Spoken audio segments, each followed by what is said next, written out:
যে বিশ্বাস যদি অন্তরে না থাকে, আমি নিরামিষ খাই আর আমিষ খাই, এটা গৌণ বিষয়। আমার অন্তরে বিশ্বাস থাকে আমার প্রভু আমাকে রক্ষা করবেন।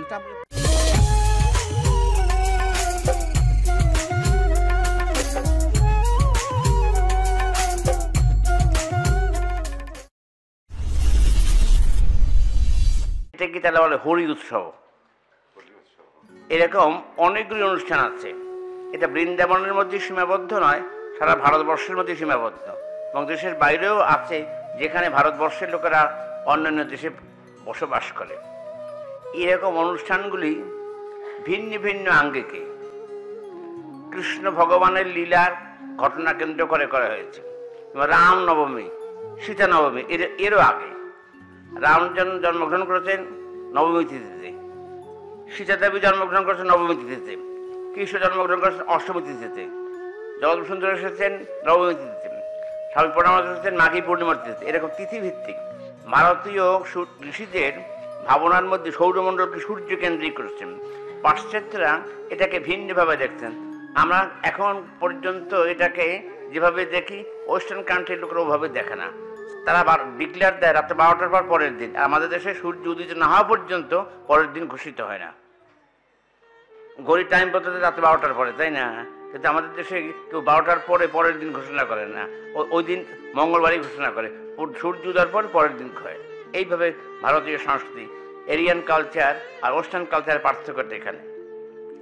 যে দিনটি পালিত হতে যাচ্ছে এটি অনেক কাল আগের, দোল পূর্ণিমা বা হরি উৎসব। এর আগে একটা আছে কার্তিক মাসে, সেটি কি রাস পূর্ণিমা।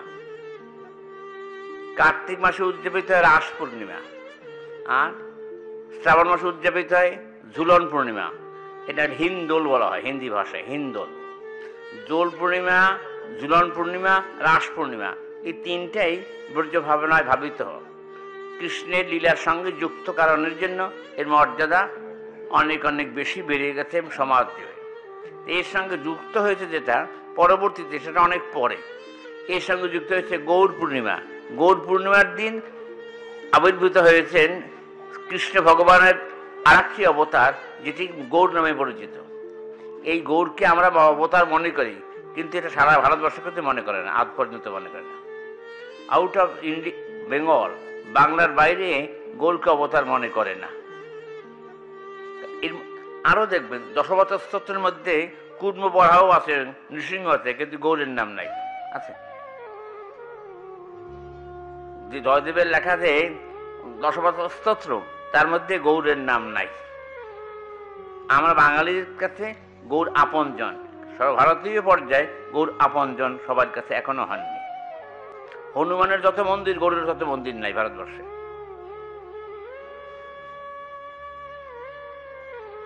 এগুলি হচ্ছে ভারতীয় সংস্কৃতিতে, এইগুলির ভিন্ন ভিন্ন আঙ্গিকে ভিন্ন ভিন্ন ভাবনায় বিবেচিত হয়ে থাকে। তা গৌর সর্বজনীন হয়েছে, তার আবির্ভাবের পরে অনেক অঘটন ঘটনপশী বলা হয় এই জন্য, যেগুলি মানুষ কোনোদিন কল্পনা করার ভাবনায় সেগুলি তিনি করেছে।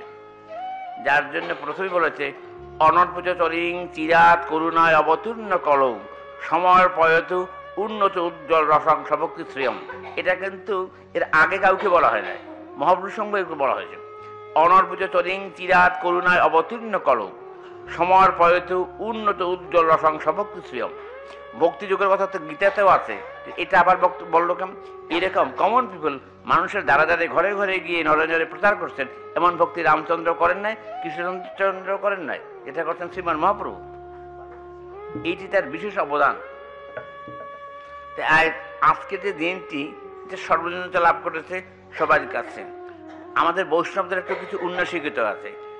ভাগবত এবং কৃষ্ণকে তারা মনে করে এটা বৈষ্ণবদেরই প্রপার্টি, এটা কথাটা ঠিক না। অবতার পুরুষ কখন আবির্ভূত সেক্টরিয়ান গড হয়ে যান, তাহলে সেক্টরিয়ান হন, বিশেষ সম্প্রদায়ের জন্য হন। বৈষ্ণব ধারণা ভাগবত আমাদেরই গ্রন্থ, গৌর আমাদের, কৃষ্ণ আমাদের, বাকিদের কি হবে? ভগবান কোনো সেক্টরের জন্য আসেন, তখন সর্বজনীন হয়ে আসেন। এটা এই আইডিয়াটা ভালো না। এবং বাঙালি বৈষ্ণবদের আগে যারা আসছেন, মহাপ্রভু আগে আসছেন, মাধবাচার্য, বলভদ্রাচার্য, নিম্বাচার্য, তারা তো সাউথ ইন্ডিয়ান, দক্ষিণ ভারতীয়। তারা তো কেউ বাংলায় কথা বলেন না, তামিল ভাষায় কথা বলছেন, তারা তো কেউ বাংলায় কথা বলেন না। এর আগে যারা আসছেন তারা তো কেউ বাঙালি না। ইমরাচার্য, মাধবাচার্য, বল্লভাচার্য, এরা তো কেউ বাঙালি। পরবর্তীকালে দুইটা মতবাদকে একত্র করছেন। গৌরীয় মঠের একটা সাইনবোর্ডে লেখা থাকেন মাধ্য গৌরীয় মঠ। তাইলে মাধ্য গৌরীয় মঠ লেখছেন কেন? গৌরের ধারণা মধ্যাতের ধারণা কম্বাইন করতে, দুইটা ফিলোসফি কম্বাইন করতে এই বলছে মাধ্য গৌরীয় মঠ। এখনো দেখবেন পত্রিকা খুললেই দেখবেন নিম্বার্ক সম্প্রদায় মতে একাদশী পড়া হয়, তাই না? তাহলে আলাদা মতবাদ তারা আছে, তারা বৈষ্ণব বটে, কিন্তু এই মতবাদের সঙ্গে অ্যাডজাস্ট করে না। এই যে পত্রিকা লেখা দেখবে নিম্বার্ক সম্প্রদায় মতে একাদশী আগামীকাল, এই কথা লিখছে কেন? লিখছে কেন? তারা তো বৈষ্ণব, বাংলার সাথে এই বৈষ্ণব উনি ছাত্র দক্ষিণ ভারতীয়, এই জন্য মিলে না। ভিন্ন ভিন্ন বিভিন্ন বিভিন্ন দর্শন ফিলোসফির কনসেপ্টটা ভিন্ন হওয়ার কারণে এরকম হয়েছে। তো মহাপ্রভুর আবির্ভাবটা আমাদের জন্য অত্যন্ত হিতকর, কল্যাণকর। দুইটা ভাগে ভাগ করছেন, অন্তরঙ্গ রসাস্বাদন, বহিরঙ্গ নাম সংকীর্তন। দুইটা করছেন কেন? সব কথা সবার কাছে বলা যায় না। যে কথা মমতা ব্যানার্জির কাছে হাসিনা বলতে পারেন, প্রধানমন্ত্রী আমাদের হাসিনা মমতা তারা আমার কাছে কথা বলার যোগ্য না। আপনি বুঝবেন না, আমি বুঝবো না, আমি উত্তর দিতে পারবো না, কিন্তু দুইজনে বুঝবে। রায় আমাদের সঙ্গে কথা বলছেন এই কারণের জন্য, যেটা তুমি বুঝবে না আমি বুঝবো, আর তো কেউ বুঝবে না। আমাদের প্রধানমন্ত্রী যদি কথা বলতে রাষ্ট্রীয় কথা, আপনার আমার কাছে বলে কোনো লাভ আছে? জিরো, কিছুই বুঝবো না, উত্তর দিতে পারবো না। যে বুঝবে মমতা ব্যানার্জি, এই জন্য তার সঙ্গে কথা বলাটা যৌক্তিকতা আছে। রায় রামানন্দের সঙ্গে কথা বলছেন এই কারণেই বলছেন যে এই জন্য মহাপ্রভু কথা বলার পরে বলছেন এহবাদ জাগে ঘর, যেগুলো তো সেকেন্ডারি কথা, প্রাইমারি কথাগুলি বলে, আগের কথাগুলি বলবো। এই কথাগুলি জানেন দেখেই বলছেন, এই কথা বলতে পারতেন না। এই কথা বলছেন কেন? এর মধ্যে আনন্দ আছে। মহাপ্রভু কথাগুলি তুলছেন, নিজেই তুলছেন। কেন শুনছেন? আপনি যখন বাড়িতে ছোট্ট বাচ্চা থাকে, ছেলে, তাকে বাপে নিজে ওকে বাপ ডাকে, উল্টে করে বাপ ডাকে, তাই না? ছেলে ডাকে বাবা, এর মধ্যে বাবার একটা আনন্দ আছে। তা ও জানে যে আমি ওর বাবা, কিন্তু এই কথাও বলে না। সে নিজের ছেলেকে বাচ্চারা ডাকে বাবা, বাবা ডাকে কেন? সে জানে যে আমি তো ওর বাবা, কিন্তু নিজের অবস্থানটাকে দূরে ডাকে, নিজেরটাকে শ্রদ্ধা পালন করে, খাবার দিয়ে ডাকে। তারপর ওই বাচ্চারা ডাকে বাবা তুমি খাইছো, এই কথার অর্থটাকে। ও তো তোর বাবা না, তার বাবা তো বাড়িতে জীবিত আছে। তারপর তার থার্ড পার্সনের বাবা ডাকে, মানে আনন্দ খুঁজে পায়। মহাপুরুষ কথাটাই খুঁজে বের করছেন, ওর কাছে বলি এই কথাগুলো তার সঙ্গে বলে আনন্দটা আমি পাবো, এই জন্য বলছেন। তার বাবা বাড়িতে জীবিত আছে, তারপরও ছেলের বাবা ডাকে। এই লোকটার কাছে পাগল না, লোকটা সব ঠিক আছে, জানে যে ওকে বাবা ডাকার যে আমাদের তৃপ্তি, সেটা আমার বাবার মধ্যে পাবো না। আমার বাবা তো বুড়ো হয়ে গেছে। ওই বাচ্চা বাবা যখন রিপ্লাই দেয় আদৌ আদৌ স্বরে, তখন বাবার খুব আনন্দ বোধ করে। এই কথাটি রায় রামানন্দকে আগে অন্য কারোর কাছে বলে না, কথা বলতেন তার সাথে। মহাপ্রভু আসছেন দোল পূর্ণিমার দিন। আজ থেকে প্রায় 550 বছর পূর্ণ না হলেও প্রায় 5.5 বছরের কাছাকাছি এসে গেছে, প্রায় 35 থেকে 40 বছরের মধ্যে হবে। আমাদের ওইখানটা ছোট্ট ঘর তৈরি করতেছে, দেখছেন আপনারা নিশ্চয়ই। ওই ঘর তৈরি করতেছে আমাদের লোকেরাই, আবার ওই ঘরটার মধ্যে আগুন দেবে আমাদের লোকেরাই। দোল পূর্ণিমা তো আগামীকাল। তা এই আজকে যে সিম্বলিক প্রতীকী ঘর তৈরি করলো, এটি আবার আগুন দিয়ে পোড়াইলো। তো এইটা সাধারণ মানুষের কোনো দৃষ্টি আকর্ষণ হতে পারে, এরকম হওয়ার কারণটা।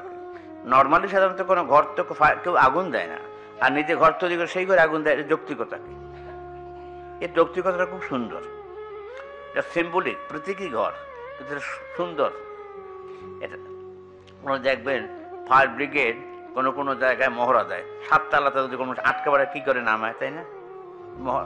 সেবার থেকে আগুন লেগে নেয়, আগুন না লাগার আগুন লাগার অভিনয় করে সেখানে 7 তালার শিশু আটকা পড়ে গেছে, তাকে লেডার মই দিয়ে কীভাবে নামানো যায়, দ্রুত গতিতে লাইফ সেভ করা যায়, এইগুলি মহড়া দেয় আগুন লাগার আগে।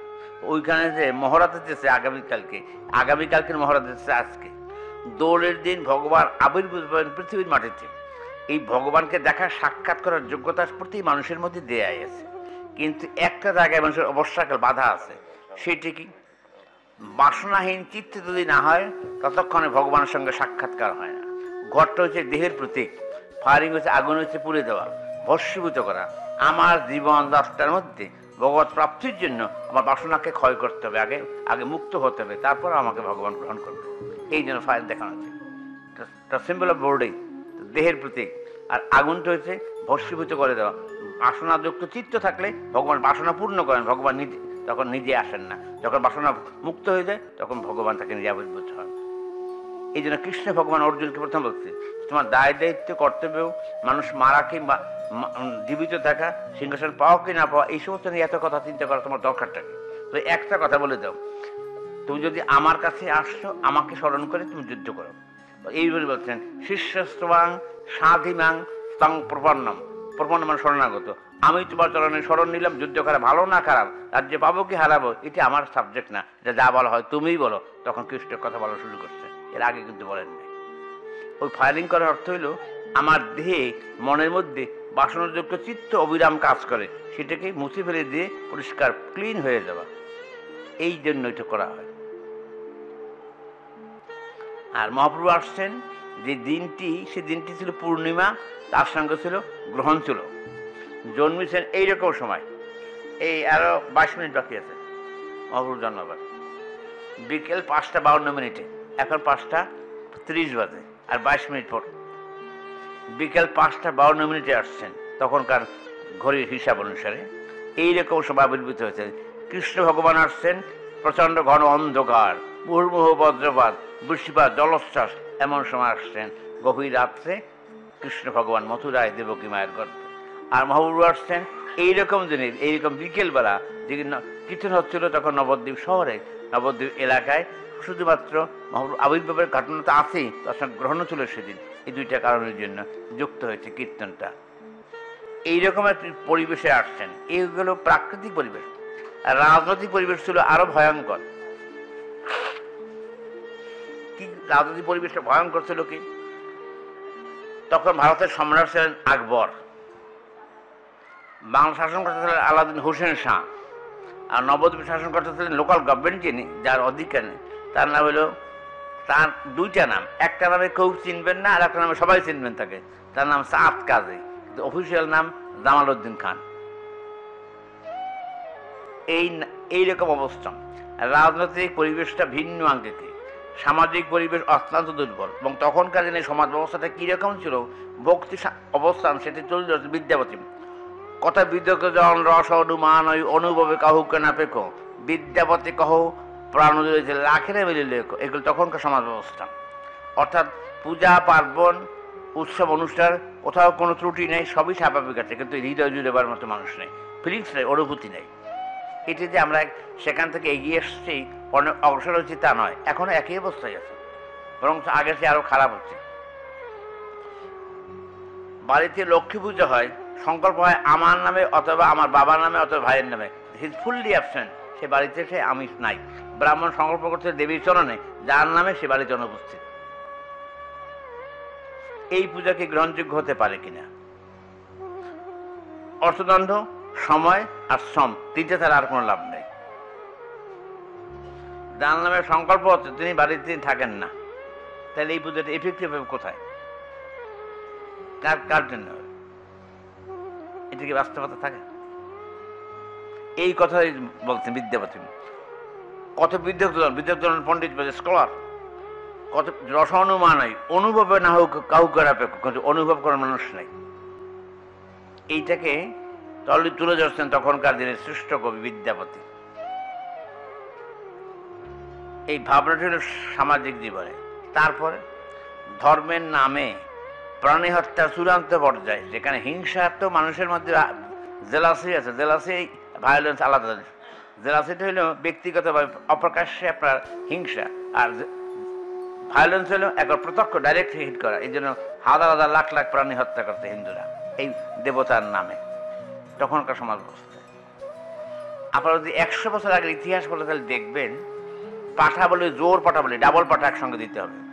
এরপর হলো মহিষ বলি, আপনি বড় জমিদার, তার আমি আরো বড় জমিদার, ডাবল মহিষ বলি দিতে হবে। এরপর আপনার মহিষ বলি থেকে আবার দিতে হচ্ছে, আমি আপনার সাথে আরো বড় সাইজ জমিদার, আমি দেবো নর বলি, মানুষ বলি দেবো। এই কথা ছিল এই দেশে। 100 থেকে 150 বছর আগে যদি সমাজ ইতিহাস পড়ে তাহলে দেখবেন যে এই অবস্থায় পৌঁছে গেছিল মানুষ। পশু বলি, তারপর নর বলি। এই অবস্থা থেকে মহাপ্রভু নিয়ে আসছেন মানুষকে আজকের এই পর্যায় পর্যন্ত। শুধু ধর্ম না, সমাজ না, ব্যক্তি জীবন থেকে আরম্ভ করে রাষ্ট্র জীবন পর্যন্ত এটি মহাপ্রভুর বিশেষ অবদান।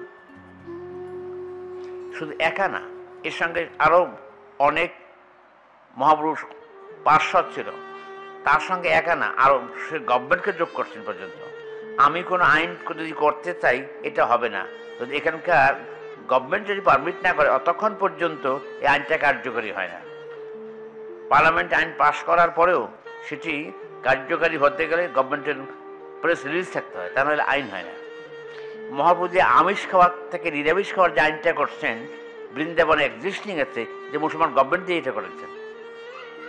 কীরকম করেছেন? এখন যে ছবি দেখেন সনাতন গোস্বামী, রূপ গোস্বামী, হরিদাস ঠাকুর, এই ছবিগুলিতে তখন ক্যামেরা ছিল না, তখন তাহলে এই ছবিগুলি সত্য না মিথ্যা? তখন তো ক্যামেরা ছিল না, তাহলে ছবিগুলি কী করে আপনি বিশ্বাস করবেন এই ছবিগুলি সঠিক ছবি? এই ছবিগুলি সম্রাট আকবরের তৈরি করা।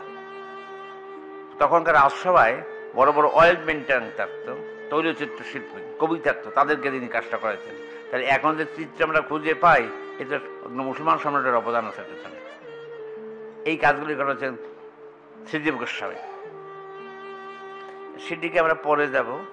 আজকের দিনটি তাৎপর্য যেটা, সেটি আমরা কতখানি অনুধাবন করতে পারি। প্রতিদিন পূজিত হবে দেবতার বিগ্রহ মন্দিরে, গর্ভগৃহে, আর কালকে পূজিত হবে দেবতার বিগ্রহ ঘরের বাইরে। এই তাৎপর্যটাকে, এটা কেন করা হয়? নিত্য সেবিত বিগ্রহ পূজিত হতে থাকেন নির্দিষ্ট সেবক দ্বারা, পার্টিকুলার একজন ব্রাহ্মণ বা বৈষ্ণব সে পুজো করে, বা যে কোনো মঠ মন্দিরে হোক না কেন। কিন্তু দেবতার বিগ্রহ যদি পূজিত হতে পারে মন্দিরের ভেতরে, দোলের দিন বাইরে আসবেন কেন? এর যৌক্তিকতাকে, তাৎপর্যকে, দেবতার কাছে যাওয়ার অধিকার, কোনো কিছু কিছু অধিকারের প্রশ্ন আছে। অধিকার প্রশ্নকে শুচিশুদ্ধ যদি না হয়, যদি শুদ্ধ বস্ত্র না হয়, তাহলে তাকে মন্দিরে এন্ট্রান্স দেওয়া হয় না। এটা পার্টিকুলার একটা সময়ের মধ্যে এটা পালন করতে হয়। আর দোল পূর্ণিমার দিন ভগবানকে নিয়ে আসে ঘরের বাইরে। মহাপ্রভু আসছেন দোল পূর্ণিমার দিন। আপনি আমি রাষ্ট্রপতির সঙ্গে দেখা করতে পারবো, আইন আছে নাগরিক হিসাবে, কিন্তু ফর্মালিটিজ আছে। আমি চিঠি লিখবো রাষ্ট্রপতি ভবনের, সেখান থেকে তদন্ত বের করে আমাকে সুস্থ স্বাভাবিক কিনা, আমি কোনো অশান্তিকারক কোনো লোক কিনা, ভালো মানুষ কিনা, এই সমস্ত খোঁজখবর নিয়ে এখান থেকে ডিবি বা ডিএসবি রিপোর্ট দেবে ঢাকাতে। সেখান থেকে ওই রিপোর্টের উপর নির্ভর করে একটা চিঠি আসবে আমার কাছে, মেমো নাম্বার দেওয়া। চিঠিটা নিয়ে যেতে হবে রাষ্ট্রপতি ভবনে, সেখানে অপেক্ষা করতে হবে, রাষ্ট্রপতি ভবনের লোক এসে আমাকে নিয়ে যাবে। আর আমি 2 দিন যাই, আমি না অনেক লোকই যায়, বিজয়া দশমীর দিন আর জন্মাষ্টমীর দিন। সেদিন এরকম কোনো ফর্মালিটি থাকে না, চিঠিখানা আমরা আগেই পৌঁছে দেয় আমার কাছে। চিঠিটা নিয়ে আমি যাই, বা আমার মতো অনেক লোকই যায়। রাষ্ট্রপতি দাঁড়িয়ে থাকেন দরবার হলে লাইন দিয়ে, সবার আগে গিয়ে উনি দাঁড়িয়ে থাকেন, এবং পাশ দিয়ে সবাই হেঁটে যায়, সবাইকে সালাম দেন, সবাই নমস্কার, যার যা সৌজন্যতা বোধে বিনিময় করেন। মহাপ্রভু দেখছেন কলির মানুষ সাধন ভজন করে আমার কাছে আসবে, এই যোগ্যতা এদের নাই। এমনই দিনে যাব যে আমি ঘরের বাইরে গিয়ে দেবতা থাকবে, এখানে সবাই যেন প্রণাম করে, সবাই যেন আপন করে কাছে আসতে পারে। এই জন্য আসছেন তিনি দোল পূর্ণিমার দিন। আপনি কালকে দোল পূর্ণিমার দিন আবির দেবেন, আপনার শিক্ষিত কি অশিক্ষিত, মহিলা কি পুরুষ, ব্রাহ্মণ কি ক্ষত্রিয়, দীক্ষা নিছেন কি নেন নাই, এটা কোনো প্রশ্ন না। এই প্রশ্ন আপনাকে কেউ জিজ্ঞেস করবে না যে আপনি যে আসছেন স্নান করে আসছেন, বাসি কাপড় কিনা, আপনি কি দীক্ষা নিচ্ছেন, আপনি কি ব্রাহ্মণ, আপনি মহিলারা পুরুষ, এই কথা কেউ প্রশ্ন করেন? Nobody, open for all. ভগবান দেশে বসে থাকেন, সবাই গিয়ে প্রাণ ভরে প্রাণ নাম করে থাকে এই দিনে।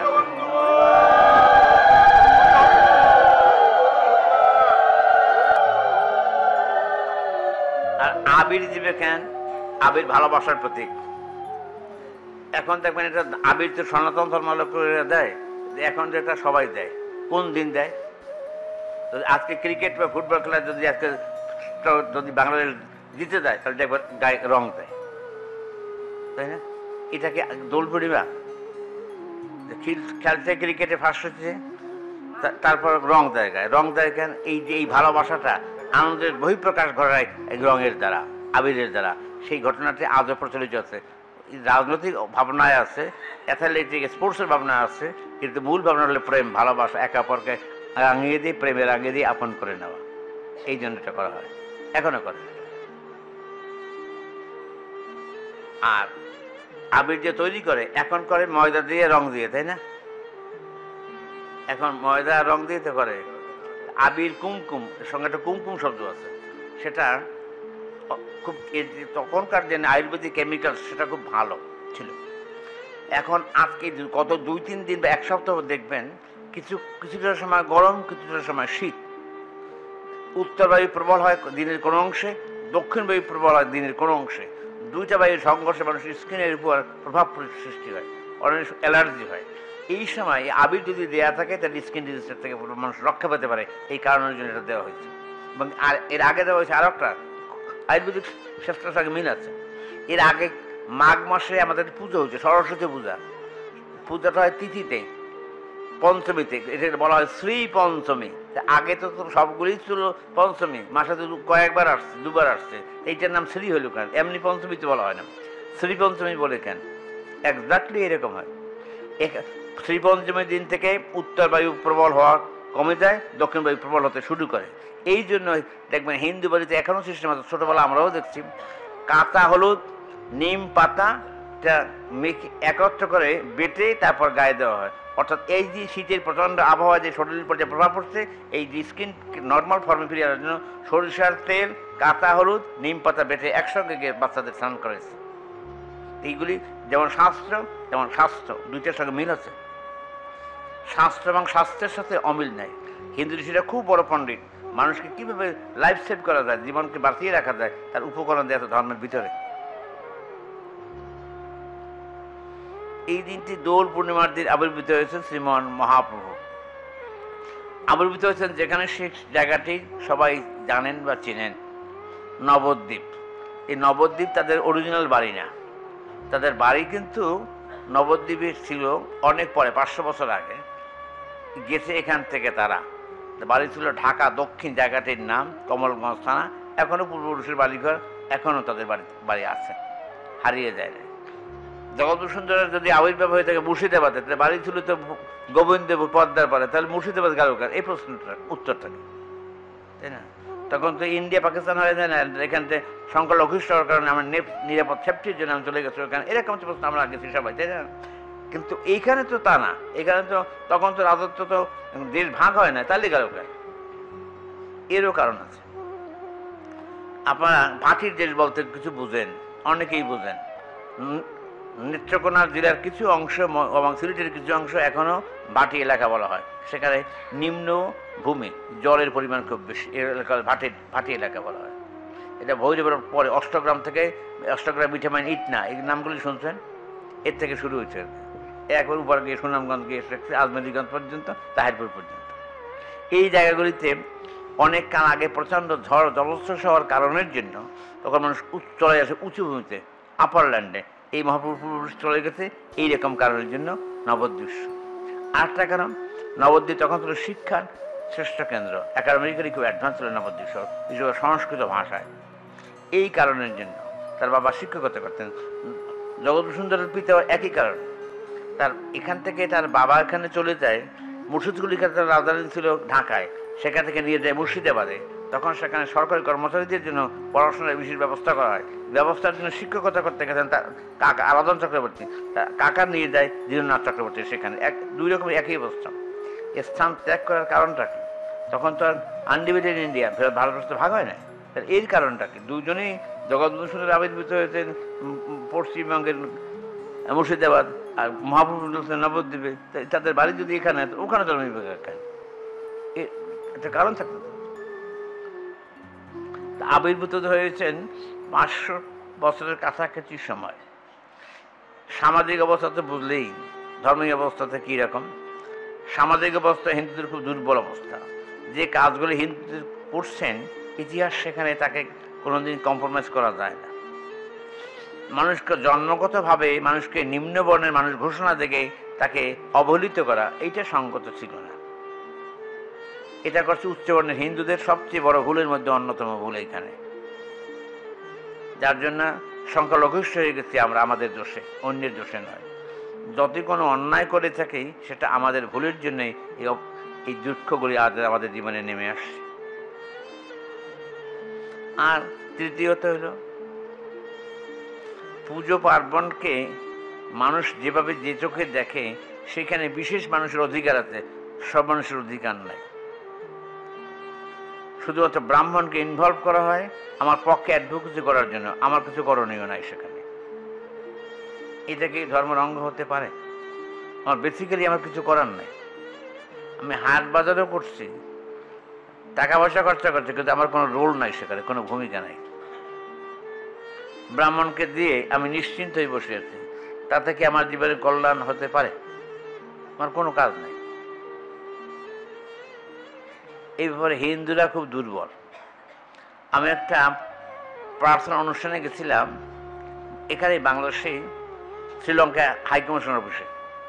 সেখানে গীতা, কোরআন, বাইবেল, ত্রিপিটক সব ধর্ম থেকে পাঠ হইল। আমি হিন্দু ধর্ম থেকে গেছি। ওরা যখন ত্রিপিটক পাঠ করলো, বৌদ্ধ সন্ন্যাসী সব ওদের অফিসার, হাইকমিশন থেকে আরম্ভ করে পিওন পর্যন্ত সব দাঁড়াইলো।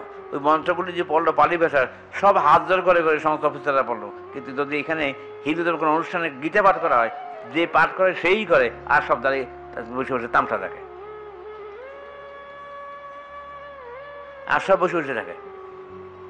এটা লাইনও করতে পারে না, সৌজন্যতার মতো দাঁড়াবে সেই বোধও তার নাই।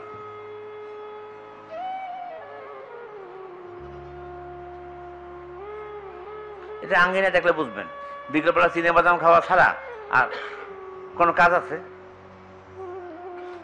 কীর্তনের কও শোনা না, বোঝে ওরা, প্রয়োজন মনে করে না। চিনে বাদাম খাওয়া ছাড়া কাজ আছে সামবডি, দুই একজন হয়তো গিয়ে ওইখানে বসে, বাকি সব লোক গল্প করার জন্যই আসে।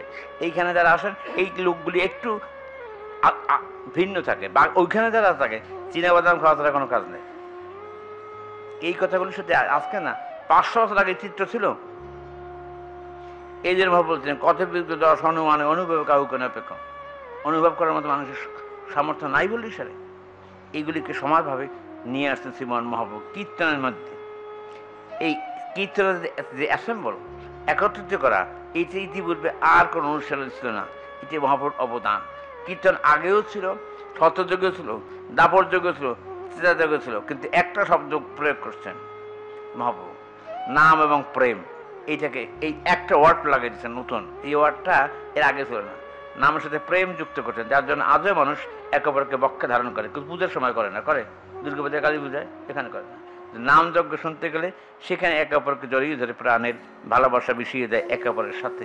এইটা একমাত্র কীর্তনে আছে, অন্য কোথাও নাই। এই কাজটি করছেন শ্রীমন মহাপ্রভু।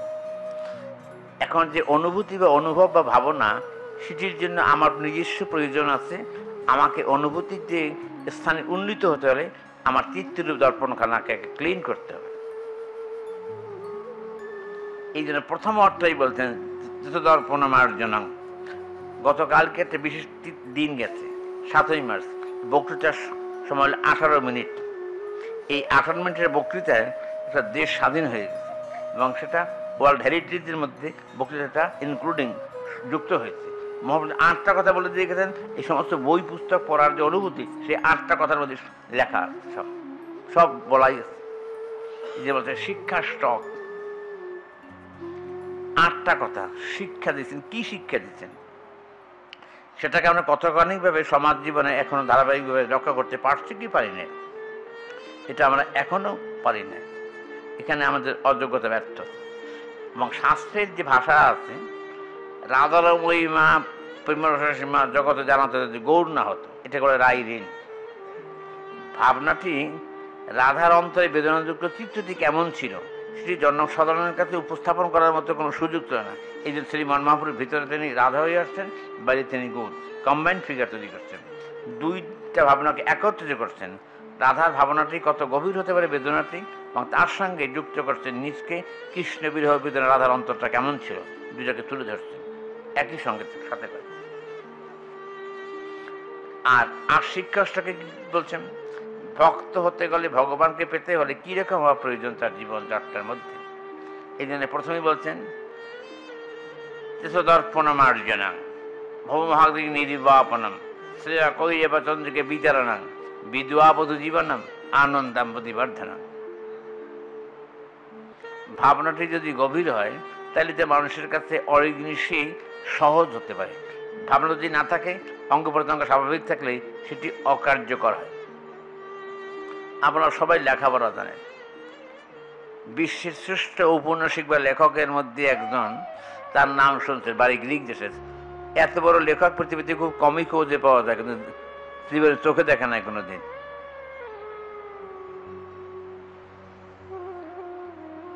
তার নাম শুনছেন, হোমার, জন্মান্ধ। তো এই লোকটা এত বড় বিশ্বশ্রেষ্ঠ কি করে হইল? এটা যে জীবনে কোনো চোখে দেখে না, অত বিশ্বের শ্রেষ্ঠ লেখক সে, বাই বর্ন ব্লাইন্ড, হোমার। এলিয়ড, ওডিসি যারা নাম শুনছেন, নিশ্চয়ই ইংরেজি সাহিত্যে যারা পড়ছেন, এই লোক তো চোখে দেখে না জীবনে। কি করে হয়? হয় এই চোখ দিয়ে হয় না, এইখান ভেতরের চোখ দিয়ে হয়। কেমন তোর হয়? চরিত্র যদি লিখছেন, তিনি এই কথাটা তুলে ধরছেন যে মহাপ্রভু অন্তর্ধান হয়ে গেছে 50 বছরের ঊর্ধ্বে, তারপর আমি বই লিখলাম কি করে? আমার কাছে তো কোনো কপিরাইট নাই, কোনো লেখা নাই, আর কোনো সাপোর্টিং এলিমেন্টসের কোনো বই পুস্তকও নাই। চরিত্র দাঁড় করাইলাম, কিসের ভিতরে দাঁড় করাইলাম? বলতে ভাবনায় আমি নিত্য নিজে দর্শন করছি আর আমি লিখছি। বাইরের চোখ দিয়ে লেখা নাই, ভিতরের চোখ দিয়ে লিখছে। ভিতরের চোখ দিয়ে কিরকম লেখে? মহাপ্রভু সমসাময়িক যুগের একটা ঘটনা শোনেন, আশ্চর্য। বিষ্ণুপ্রিয়ার সাথে বিয়ে হয়ে যায়, যেদিন বিয়ে হয়েছে সেদিন এই ঘটনাটি ঘটছে। বিষ্ণুপ্রিয়াকে নিয়ে যাচ্ছেন মহাপ্রভু বাসর ঘরে, হঠাৎ ঢুকতে গিয়ে ফেটে গেছে পায়ের আঙ্গুল, বাম পায়ে ঝরছে রক্ত, বেঁধে দিচ্ছে বিয়ের সাথে আঁচল বিষ্ণুপ্রিয়া। এই ঘটনাটি কয়েকদিন পরে লিখে দেখানো নিমাইকে বলছে, নিমাই দেখো তো দেখি এই ঘটনাটা ঠিক কিনা। নাম লোচন দাস, কবি সে। বলছে তুমি কি করে জানো? এ তো আমার বিয়ের রাতের ঘটনা, আমি জানি আর তো কেউ জানে না। আমার মা আছেন বাড়িতে, সতীদেবী জানেন না, একটা কাজের ছেলে আছে ঈশান, ও জানে না। তুমি এত দূরে থাকো, অনেক দূরে, তুমি কি করে জানলে এটি? বলছে নিমাই তুমি যত দূরে থাকো না কেন, হৃদয় রাজ্যের বাইরে না। প্রতিদিন তো মূর্তিখানা ধ্যান করি, ধ্যান করতে করতে ভেসে আসতে পারে। এই যে বাইরের চোখ আর ভেতরের চোখের অনেক বেশি ব্যবধান। আমরা বাইরের চোখ দিয়ে দেখি তো এই জন্য ভুল দেখার সুযোগ থাকে, আর যদি অন্তর চোখ দিয়ে দেখা যায় তাইলে আর ভুল হয় না। তাহলে 52 বছর বয়স, 50 বছর পরে এই বইখানা লিখছেন, এটা একটা ভাবনার বিষয় না? এত কথা কি স্মৃতিতে ধরে রাখতে পারে? হয়তো বৃদ্ধ মানুষ লিখছে। এই কথাটাকে সাপোর্ট দিচ্ছে নরোত্তম দাস ঠাকুর মশাই, দেখছেন, সাধন স্মরণ লীলা না করি অবহেলা। যদি প্রতিদিন প্র্যাকটিস করতে থাকো তাহলে লীলা তোমার আদৌ দর্শন করার সুযোগ তোমার জীবনে ঘটতে পারে। এই কথা আগে সাপোর্ট দিচ্ছেন। এর আগে কৃষ্ণ অন্তকালে স্মরণ মুক্তাকালে বারাম, তোমার সঙ্গে প্রীতির সম্পর্ক বোধ থাকলে লাভ হবে কৃষ্ণ অর্জুন, আমাকে দেখতে পাবে।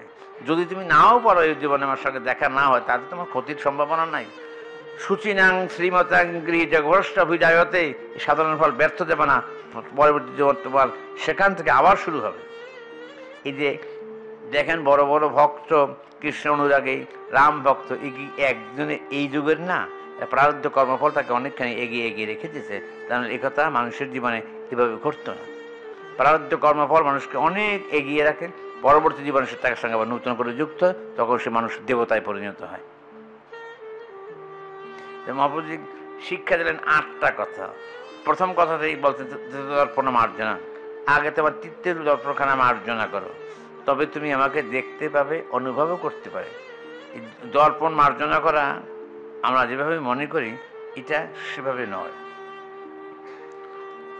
আমাদের জীবনযাত্রার মধ্যে ভগবত মূর্তি দর্শন লাভের জন্য প্রতিনিয়ত এই চেষ্টা যদি থাকে, তবে সেটি সার্থকতা লাভ করতে পারে।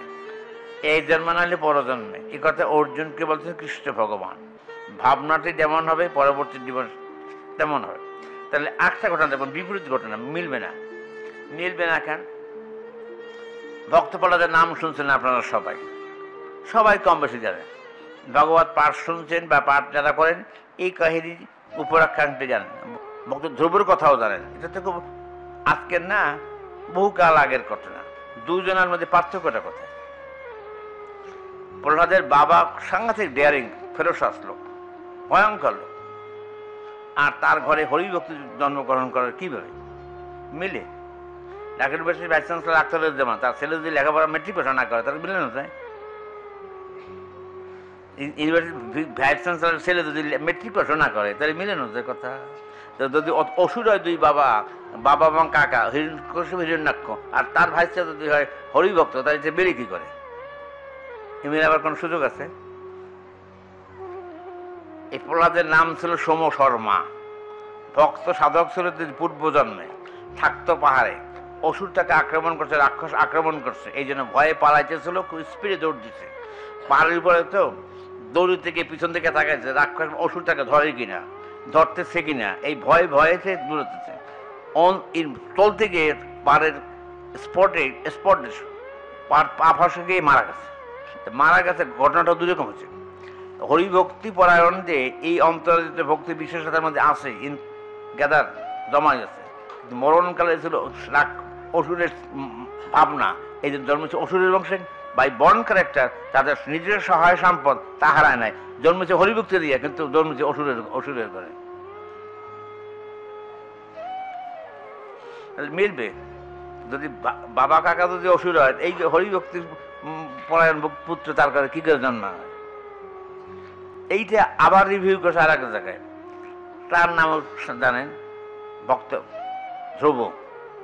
উত্থানপাদ রাজা বসে আছে রাজ সিংহাসনে, একটা ছেলে গিয়ে আগেই বসেছে বাবার কোলে, নেক্সট পরবর্তী কাছে গিয়ে ধ্রুব বাবার কোলে বসছে। এখন সমস্যাটা দেখা দিচ্ছে, 2 মায়ের 2 সন্তান, স্টেপ ব্রাদার, সৎ মা, 1 মায়ের গর্ভজাত সন্তান নয়, এই কাছে সমস্যা। ধ্রুব বাবার কোল থেকে নেমে গিয়ে মায়ের কাছে কমপ্লেন অভিযোগ করছে, আমি তো বাবার কোলে বসিয়েছিলাম, দাদা এসে আসার পরে বাবা আমাকে কোল থেকে নামিয়ে দিচ্ছেন, দাদাকে কোলে নিচ্ছেন। এই হলো তার কমপ্লেন, অভিযোগটা সে ঘরের ভেতরে গেছে, বাড়িতে ভেতরে গিয়ে মাকে বলার সঙ্গে সঙ্গে, মা খুব সুচতুর মহিলা, সাংঘাতিক বুদ্ধিমতী মহিলা। অথচ তোমার দুঃখের কারণটা কি?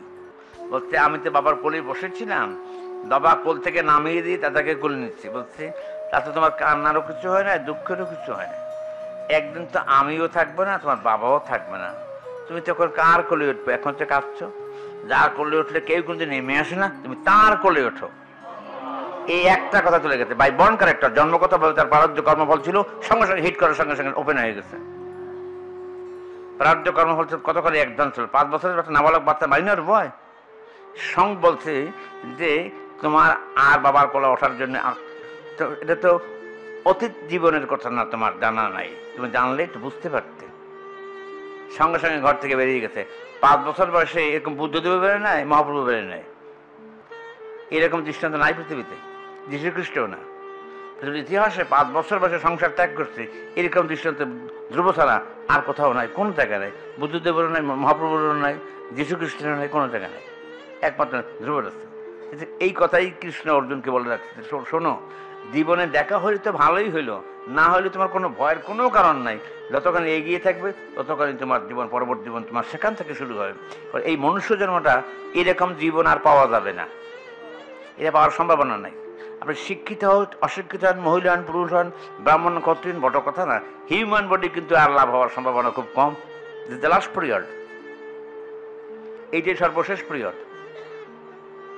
এবং এটা লাভের আগে যে কতগুলি কষ্টকর হয়ে গেছে, পূর্বে স্মরণ নাই। স্মরণ থাকলে বুঝতেন যে কত জন্ম, কত কষ্ট করে এখানে আসছে। এটা আমাদের প্রধানমন্ত্রীকে বুঝবেন, প্রেসিডেন্টকে বুঝবেন যে কত পরিশ্রমের পরে, কত কষ্টের পরে প্রধানমন্ত্রী চেয়ারে বসতে হয়েছে।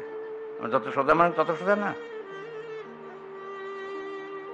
এটা চেয়ার পাইতে গেলে জীবন চলে যায়, আর দেবত্ব লাভ, ভগবান পাইতে গেলে এই জীবনে, এক জীবনে, এটা কি সম্ভব? এটা সরকারি চাকরি করছেন, একটা ইনক্রিমেন্ট পাইতে গেলে কয় মাস সময়, কয় বছর সময় লাগে? প্রমোশন পাইতে গেলে কয় বছর সময় লাগে? একটা ইনক্রিমেন্ট, বেতন যদি বাড়ে, ইনক্রিমেন্ট, পে স্কেল বাড়তে গেলে, চাকরি গেলে সে বোঝে যে পে স্কেল বাড়াইতে গেলে কি লাগে তার। ভগবান পাইতে গেলে কিছুই লাগবে না, এটা নির্বোধের কথা তারা কিছু না। একটা ইনক্রিমেন্ট, একটা পে স্কেল, একটা ডিপার্টমেন্টাল প্রমোশন পাইতে গেলে কত বছর সময় লাগে তার?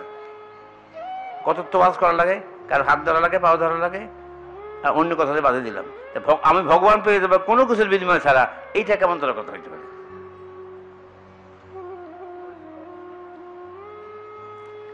এই কথাটা কৃষ্ণ অর্জুনকে বলছে, অর্জুন শোনো, ভয়ের কোনো কারণ নাই, এ জন্মে দেখা না হলে তোমার সাথে পরজন্মে আমার দেখা হবে। সুচিনাং শ্রীমতাং গিরিজে ঘোষ্ঠ বিজয়তে, সাধনার ফল ব্যর্থ দেবে না তোমার কোনোদিন, তোমার একার না, এই বিশ্বের মানুষের জন্য এই কথা বলা হয়েছে। এই কথা থেকে মহাপ্রভু আবার বলতেন, আগে এই জায়গাতেই অন্তর যদি ক্লিন করে দাও, তোমাকে ভাবতে হবে আমার জন্য, আমিই তোমাকে খুঁজে বের করবো তোমার অন্তরাজ্যে। তৃতীয়র্পণম ভব মহাদাগ নির্বাপনম। আমরা অহেতুক দুঃখ ভগবানকে দোষী করি। কোনো দোষ, যত দোষ সব ভগবানের। আমার কপালে দুঃখ, আমার ছেলে পাস করে নাই, আমার চাকরি নেই, দোকানে বেচাকেন হয় না, সমস্ত কমপ্লেন ভগবানের ল্যাঙ্গুয়েজে। যত কমপ্লেন, যত দোষ, সমস্ত কমপ্লেন ভগবানের বিরুদ্ধে। আমি নির্দোষ, আমার কোনো দোষ নেই। যত অভিযোগ সব ভগবানের স্টেকিস্ট। আমার দোকানের বেচা কিনা নাই, আমার ইনক্রিমেন্ট হয় না, ছেলে বিসিএস পরীক্ষাতে পাস করে না, আমার শারীরিক অবস্থা ভালো না, যত কমপ্লেইন সব ভগবানের বিরুদ্ধে। আমি নির্দোষ। এইখানে শব্দটা প্রয়োগ করতে হবে। ভব মহাদাবাগ নির্বাপনম। এই দাবাগ্নি প্রজ্বলিত হচ্ছে তোমারই কারণে।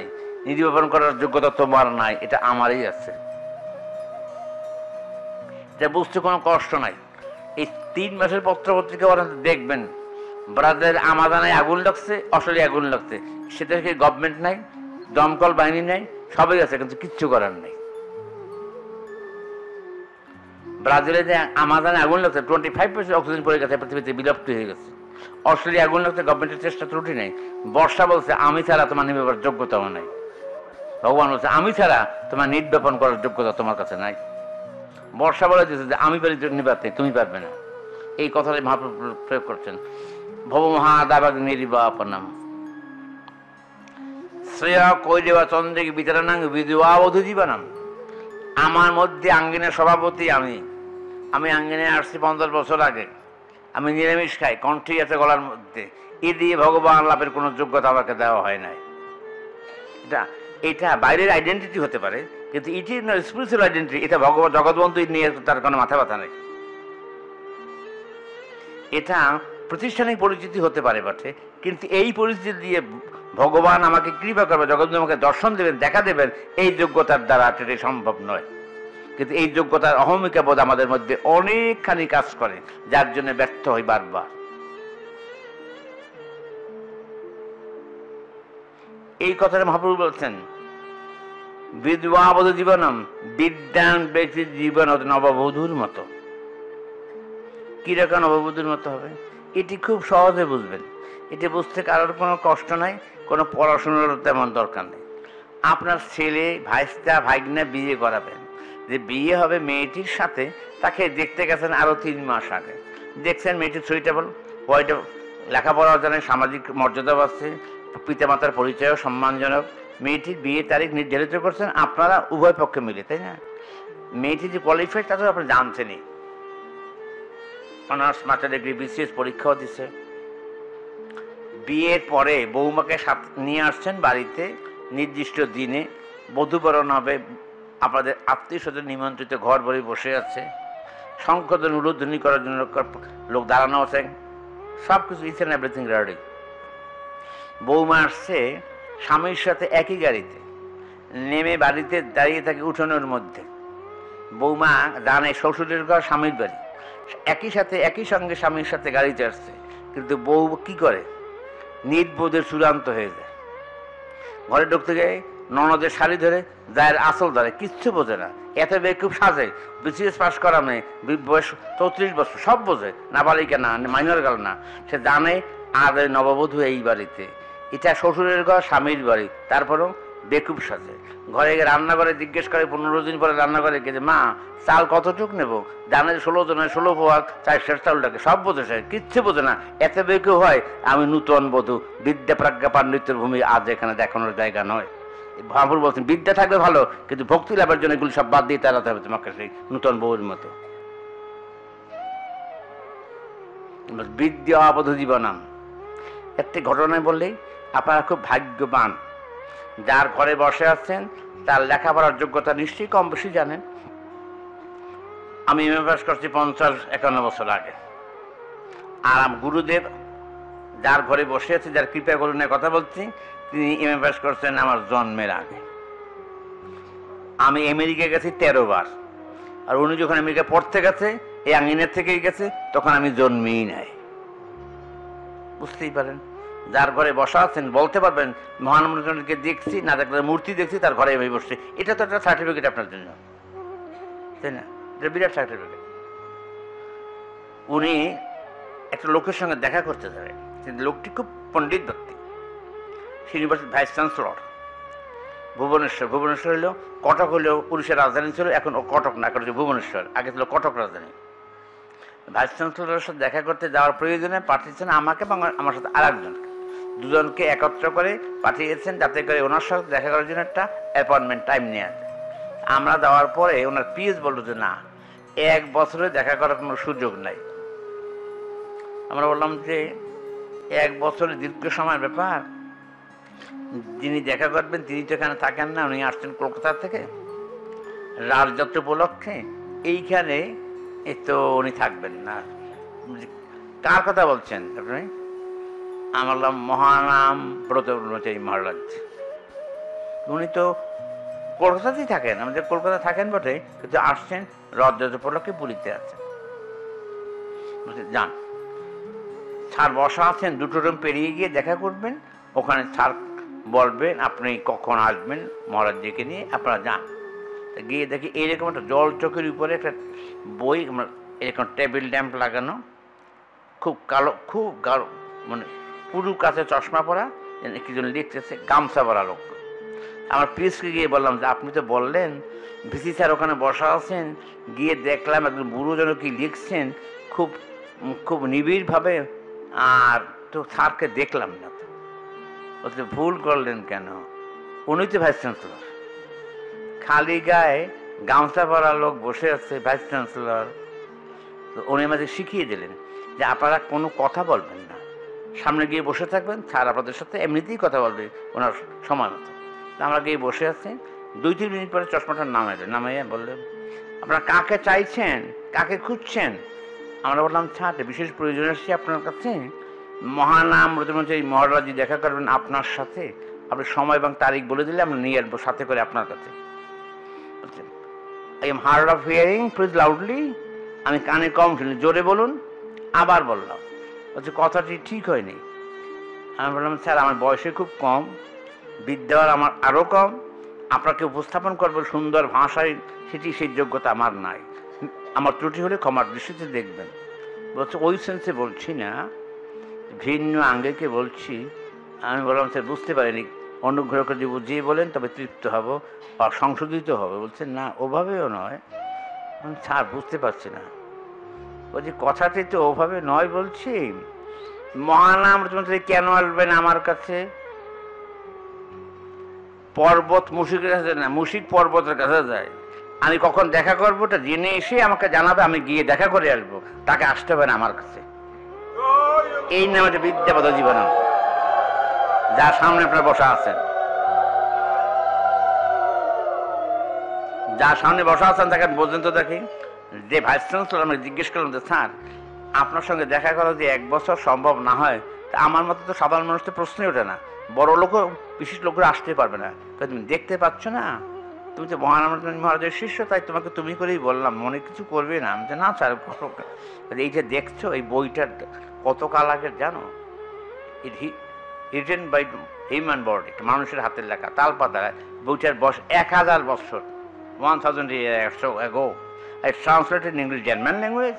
এখান থেকে আমি সংস্কৃত ভাষা থেকে অনুবাদ করে জার্মানি ভাষায়। যদি কারোর সঙ্গে কথা বলতে চাই তাহলে অক্ষর যদি অপূর্ণ থাকে, ভাষান্তর ঠিক হবে না, বইটা সারা বিশ্বের জন্য ক্ষতিকারক হয়ে যাবে। এই জন্য আমি কারোর সঙ্গে কথা বলি না। বোঝা যায় কত বড় পণ্ডিত আর কি জীবনযাত্রা, আর কি লেখাপড়া শিখছি, কয় টাকার মালিক, অহংকারে ফেটে পড়ি, এ দিয়ে হরিভক্তি লাভের সম্ভাবনা নাই। এই এক লাইনে বলছে বিদ্যা বধ জীবনম আনন্দাম বা দিবার জানান। দুঃখ নাই এমন কোনো মানুষ নাই, দুঃখ মানুষের জীবনে আছে এবং থাকে। দুঃখটাই সারা জীবনের সম্পদ না, এর মধ্যে আনন্দ খুঁজে পাওয়া যায় যদি ভগবানের সঙ্গে যুক্ত থাকা যায়। বলছে আনন্দাম বুদ্ধি বর্ধনম, এটা বুঝবেন মহাপুরুষ জীবন যাত্রার মধ্যে সে প্রমাণ করেছেন যে হরিনামের যে শক্তি, এটা তো মানুষ ভগবান লাভের জন্যই করবে, দুঃখ বেদনা লাগাবে কি করে, এটা তো একটা স্পিরিচুয়াল সেন্সের ব্যাপার। সবসময়ের জন্য হরিনাম যে করবে, কি প্রয়োজন মানুষটা করবে, এইগুলো হচ্ছে আনন্দাম বুদ্ধি বর্ধনম। শ্রীবাস পণ্ডিতের ছেলে মরে গেছে, রেখে দিয়েছে ঘরের ভিতরে, বাইরে দাঁড়িয়ে কীর্তন করে হরে কৃষ্ণ কৃষ্ণ কৃষ্ণ হরে হরে, হরে রাম রাম রাম হরে হরে। এটা বলছেন কেন মহাপ্রভু? ওই সময় তো মহাপ্রভু নিজে গিয়ে সান্ত্বনা দিতেন, কাছে বলতেন মহাপ্রভু তাকে ছেলেটাকে বাঁচিয়ে দিচ্ছেন, সুস্থ করে দিচ্ছেন, কিন্তু বলছেন কেন এইরকম বেদনা তো শুধু শ্রীবাসের একার না, এরকম এরকম বেদনা তো মানুষের অন্তরে অন্য লোকেরও থাকে, সেই লোকটাকেই করবে একমাত্র নামের সঙ্গে যুক্ত হলে বেদনা লাঘব হতে পারে। আনন্দাম বুদ্ধিবার দ্বারা প্রতিপদং সর্বত্নপনাং পরাং বিজয়িত শ্রীকৃষ্ণ সংকীর্তনম। ভগবানের নামের শক্তি এবং ভগবান অভিন্ন, এটা অন্য কোথাও নাই। এখন যদি বলি এখানে বসে যে আমার পিপাসা লাগছে, তাহলে আপনি কী করবেন? শম্ভুদা পাশের যে কোনো একদম উঠবেন, উঠে গিয়ে ভেতরে যাবেন, এক গ্লাস জল আনবেন অথবা একটা বোতল নিয়ে আসবেন, আমাকে দিবেন, কর্ক খুলবেন। তো এইখান থেকে কী কী কী কী লাগবে? জল একটা word, W O a water, water, আর বর্গীয় জল জল, শব্দ তো একটা। এইটাকে সাপোর্টিং এলিমেন্টস লাগছে, ম্যান পাওয়ার, মানুষের শ্রম দিতে। ওখানে গিয়ে ঘরে গেছেন ভিতরে, ওটা পাত্র আনছেন, জল আনছেন, নিয়ে আসছেন, বোতলটা খুলছেন, আমি গলার মধ্যে দিচ্ছি, তাই না? কতগুলি উপাদান প্রয়োজন দেখা যাচ্ছে একটা শব্দ প্রয়োগের সার্থকতার জন্য, জল নামক শব্দটাকে প্রয়োগ করার জন্য। ভগবান বলছে না, এরকম জাগতিক শব্দের জন্য সাপোর্টিং এলিমেন্টস লাগে, আর ভগবানের নামের শক্তি যে এলিমেন্টস লাগে না। হরিনাম বলার সঙ্গে সঙ্গে হরিনামের শক্তি ক্রিয়াশীল মানুষের দেহের মধ্যে।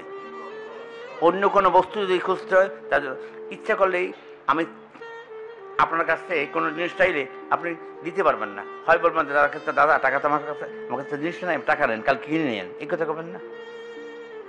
আমি যদি বলি যে এই জিনিসটা আমার দরকার, সঙ্গে সঙ্গে বলবেন যে দাদা আমার কাছে সেই জিনিসটা না, এখন তো দোকান বন্ধ, এখন পাওয়া যাবে না। আমি বললে আমি চেষ্টা করে দেখতে পারি, কিন্তু পাওয়া যাবে না, টাকাটা রাখেন, কালকে আপনি কিনে নিন। এই বলার সঙ্গে সঙ্গে সেটাকে হয়েছে। কিন্তু জল নামক শব্দ বললেই জল খাওয়া যায় না, তার জন্য এলিমেন্টস লাগে। হরিনাম বলতে গেলে তার কোনো এলিমেন্টস লাগে না, সঙ্গে সঙ্গে কার্যকারী হয়। বলছে নাম নাম আকারে নিজের সর্বশক্তি, আমিও যা, আমার নামও তাই, সঙ্গে সঙ্গে ক্রিয়াশীল হয়। এত সহজ করে শিখেছেন শ্রীমন মহাপ্রভু।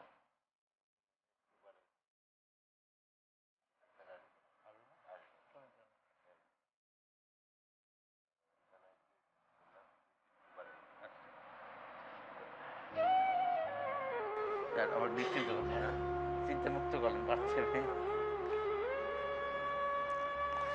এই হলো মহাপ্রভুর শিক্ষা। মহাপ্রভু এই আপনার বাড়ির কাজ দিয়ে গেছেন মহাপ্রভু, জানেন, নিশ্চয়ই জানেন কম বেশি। মাগুরাতে তালখড়ি জায়গা আছে, তালখড়িতে একদিন ছিলেন মহাপ্রভু, এবং এই মহাপ্রভুর সমসাময়িক যুগের যারা, তার মধ্যে ভূগর্ভ স্বামী লোকনাথ গোস্বামীর আশ্রম হলো এই তালখড়ি। 500 বছর আগে এই পথ দিয়েই গেছেন মহাপ্রভু। আসছেন কোন পথ দিয়ে? রাজশাহীর ভিতর দিয়ে আসছেন। এখানে খেতুর এই নামটা শুনছেন, এর চেয়েও আগে শ্রীমন মহাপ্রভুর সবচেয়ে প্রিয়জনের মধ্যে অন্যতম ঠাকুর মশাই। আজকে যে আমরা তুলসী আরতি কীর্তন করি, গৌরের ভোগারতি করি, এই সবগুলি কিন্তু দান করে গেছেন নরোত্তমদাস ঠাকুর মশাই।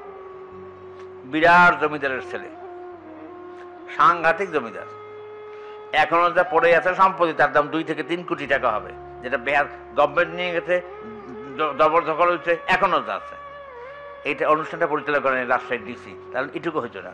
উনি ঘটনা জানার পর উনি বলছেন যে এখন সমস্ত অনুষ্ঠানটি পরিচালনা গভর্নমেন্টের আন্ডারে। কীরকম শিক্ষা দিচ্ছেন জীবনযাত্রার মধ্যে। আমাদের সবচেয়ে যত বেশি সমস্যা, এই অহমিকা বোধের সমস্যাটা খুব কঠিন। এটার ভিতর থেকে তাড়িয়ে এটাকে প্রতিষ্ঠা করা, নমনীয়তা, এটি খুবই কঠিন। নরোত্তমদাস ঠাকুর বসে বিরাট সম্পদ, কৃষ্ণচন্দ্র দত্ত কায়স্থ পরিবারের সন্তান, তখন তো বলতেন ব্রাহ্মণ বৌদ্ধ কায়স্থে খুব অহমিকাবোধ, সাংঘাতিক। বৈষ্ণব তো দূরের কথা, অন্য কোনো দেবতার কাছে মাথা নত করতে খুব তার সম্মানে বাঁধে। বৈষ্ণব তো হওয়াতে তার বেশি সমস্যা। গেছেন তিনি ব্রজভূমিতে, থাকেন রাধাকুণ্ডের কাছাকাছি জায়গায়। প্রতিদিন সে ঘুমের থেকে উঠে অনেক রাত্রে, প্রায় 3টে সাড়ে 3টার সময় একজন লোকের সেবা করতে চান দেন। এই লোকনাথ গোস্বামী প্রতিদিন বাহ্য প্রচার করে আসেন, এটা ক্লিন করেন। সে লোকনাথ গোস্বামীর কাছে কাছে দীক্ষা নেয়ার জন্য বলছেন, না আমার জীবনের ব্রত নাই দীক্ষা দেওয়ার, দীক্ষা দেব না কাউকে। এই কথা শোনার পর লোকনাথ গোস্বামীর মুখ থেকে ব্যথিত হয়েছেন, কিন্তু ব্যথিত হলে কোনো খারাপ কথা তো বলে না। এটার জন্য সে বুঝছে যে আমার কোনো ত্রুটি আছে বোধহয়, আমার কোনো জায়গায় ত্রুটি আছে, তাহলে অযোগ্য তো হতাম না, নিশ্চয়ই কোনো ত্রুটি আছে কোথাও। প্রতিদিন তো ক্লিন করে আসেন, প্রতিদিনই দেখেন ওইরকম। একদিন গিয়ে দেখে জায়গাটি পরিষ্কার, কিন্তু অনেক দূরে একটা মানুষ দাঁড়িয়ে আছে এরকম সময়। তাকে ডেকে জিজ্ঞেস করতেন, তুমি এখানে আসছো কেন, কী করো তুমি এখানে এত রাত্রে? যে আমি আমার গুরুর সেবা করি। তখন বলছে যে আমার জায়গাটা ক্লিন এই করে। তখন বলছে এটা করো কেন তুমি? বলছে এটা আমার একটা কথা আছে, বিষয় আছে। বলছে সেটি কী? অনেকদিন আগে আসলাম আপনার কাছে দীক্ষা নেওয়ার জন্য, আপনি বলছেন কাউকে দীক্ষা দেবেন না, এটা আপনার ব্রত। আমার একটা ব্রত আছে। বলছে কি? হৃদয়ের সিংহাসনে বসা আপনার মূর্তিখানা গুরুর সিংহাসনে, আপনি যেমন বিচ্যুত হবেন না আপনার দৃঢ়তার থেকে, দীক্ষা দেবেন না কাউকে, আমি আমার হৃদয়ের আসন থেকে সরাবো না আপনাকে। কি সাংঘাতিক কথা! বলছে আপনার যেমন দৃঢ়তা থাকা স্বাভাবিক, আমার দৃঢ়তা কি থাকবে না? আমার এই সিংহাসন থেকে আমি আপনার মূর্তি সরাতে পারবো না। এই জন্য গুরু সাক্ষাৎ সেবা করার জন্য প্রতিদিন এই জায়গাটি পরিষ্কার করি। চিন্তা করতে পারেন তো, আজ থেকে 500 বছর আগে কোটি কোটি টাকা সম্পদের মালিক সে সুইগার হয়ে গেছে বৃন্দাবনে গিয়ে, আমরা ঘরে বসে সব কিছু পেয়ে দিতে চাই। এটা কি কোনোদিন সম্ভব? অবাস্তব ছাড়া কিছু। আমরা যা করি না এগুলো অবাস্তব। দিবার অনুভূতি, এই কথাই মহাপ্রভু আগে বলছেন, তোমার দাবাকে নির্বাপিত হবে, অনুভব করতে শেখো আগে। এই জায়গায় ফিলিংস যদি তোমার ডেভেলপমেন্ট না হয়, তুমি কতগুলি অনুষ্ঠান করে তোমার কি হবে? ভিতরের অনুভূতি তোমার ভিতরে না থাকে। এই শিক্ষা দিচ্ছেন তিনি, এত সুন্দর সহজ বুদ্ধ করে। তারপর বলছেন নাম নামাকারে বহুধা নিজ সর্বশক্তি স্তর্পিত নিয়মিত স্মরণে ন কালো। ভগবানের নাম এবং তার শক্তির কোনো ভিন্নতা নাই। এই স্মরণ করার জন্য সময় বৃদ্ধি দেওয়ার নাই, তুমি যখন পড়ো তখন করো। এইটা অন্য কোথাও নাই, এর আগে ছিল না, এখনও নাই। কালী পূজা করবেন অমাবস্যা লাগবে, লক্ষ্মী পুজো করবেন পূর্ণিমা লাগবে, তাই না? শিব পুজো করেন চতুর্দশী লাগবে, শনি পুজো করে শনিবার লাগবে। হরিনাম করতে গেলে কোনো তিথি কোনো সময় বেঁধে দেওয়া নাই। এটি আপনি যে কোনো দিন যে কোনো অবস্থানে করতে পারবেন। এই ভাবনাটি শ্রীমন মহাপুরুষ দেয়া কলির মানুষের জন্য কত সহজ বুদ্ধ করছেন। এই যুগের মানুষের আয়ুষ্কাল কম, এক রোগের কারণের জন্য সারা বিশ্ব উতল হয়ে গেছে। একটা শব্দ করোনা, একটা ওয়ার্ড, খালি একটা শব্দের জন্য সারা বিশ্ব আতঙ্কিত হয়ে গেছে, জাতিসংঘ পর্যন্ত প্রকম্পিত হয়ে গেছে একটা শব্দের জন্য, করোনা, একটা ডিজিজ।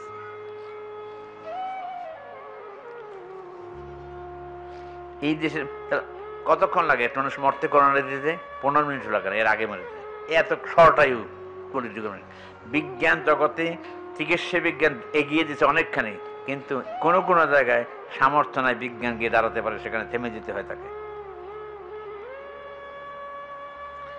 মহাপ্রভু হরি নাম দিচ্ছেন সহজ বুদ্ধ করে।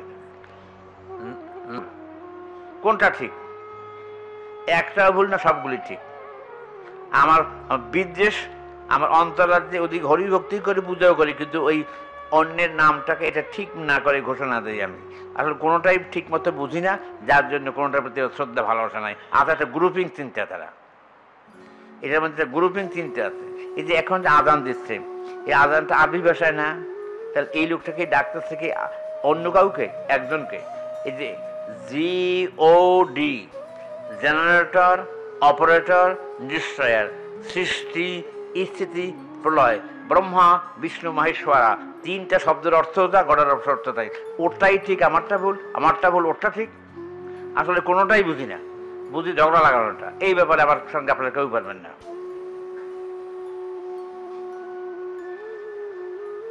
ঝগড়াটা কেমন লাগানো যায় এটাকে ভালো বুঝি, কিন্তু কম্প্রোমাইজ করে আপনাকে কাছানোর যোগ্যতা, সেইখানে আমি ব্যর্থ।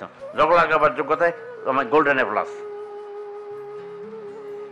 সংঘর্ষ এই জন্য হয়, কেউ কেউটা বোঝে না, বলতে তাইও না। এত গোড়ামি যে অপরেরটাকে, বৈষ্ণবরা খুব ভালো, কোনো খারাপ নাই। মা দুর্গা, মা কালীর নাম শুনলে গাছ ভরে, জগন্নাথ মন্দিরের মধ্যে বিমলা দেবীর মন্দির আছে পুরীতে, এখানে হিন্দুরা কি করে? কোন বৈষ্ণবকে শনাক্ত থেকে ওখান থেকে দুর্গা মূর্তি? জগন্নাথ মন্দির তো বহুকাল আগের মন্দির, কয়েক হাজার বছর আগের মন্দির। সেই মন্দিরের মধ্যে বিমলা সুন্দরী মন্দির আছে, সেখানে প্রতি বছর পুজো হয়, মা দুর্গারই পুজো হয়। তাহলে যদি বৈষ্ণব যদি দুর্গাকে প্রণাম না করে সেটা কি তাহলে সঙ্গত হয়? বরং দুর্গা নিন্দা করতে পারলে সে গৌরব বোধ করে। অমুক পূজা প্রসাদ আমি খাই না, হোটেলে গিয়ে খাই আসতে পারি, তাতে ক্ষতি নাই, পূজা প্রসাদ খেলে আবার ধর্ম নষ্ট হয়ে যায়। এগুলো অবস্থা কথা আর কি, এর নাম কোন ধর্ম?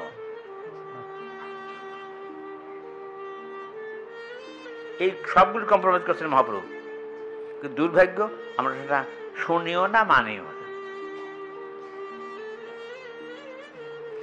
অর্জুন তো যুদ্ধ করবে, দুর্গা আগে কথা দুর্গাস্তা পাঠ করো, চণ্ডী পাঠ করো, তারপর যুদ্ধ করতে। কৃষ্ণ নিজেই বলছে যে অর্জুন আগে দুর্গাস্তা পাঠ করে তারপর ফায়ারিং যুদ্ধ একটু করে, আগে করে না। তাহলে কৃষ্ণ তো ভগবান দাঁড়ানো সেখানে, তাহলে অর্জুনের দুর্গা পূজা বলবে কেন?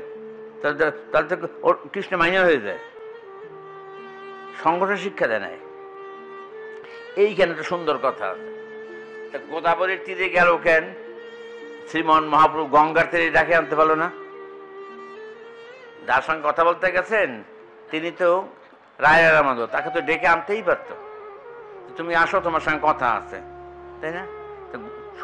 গোদাবরীর তীরে কেন গেল দক্ষিণ ভারতে?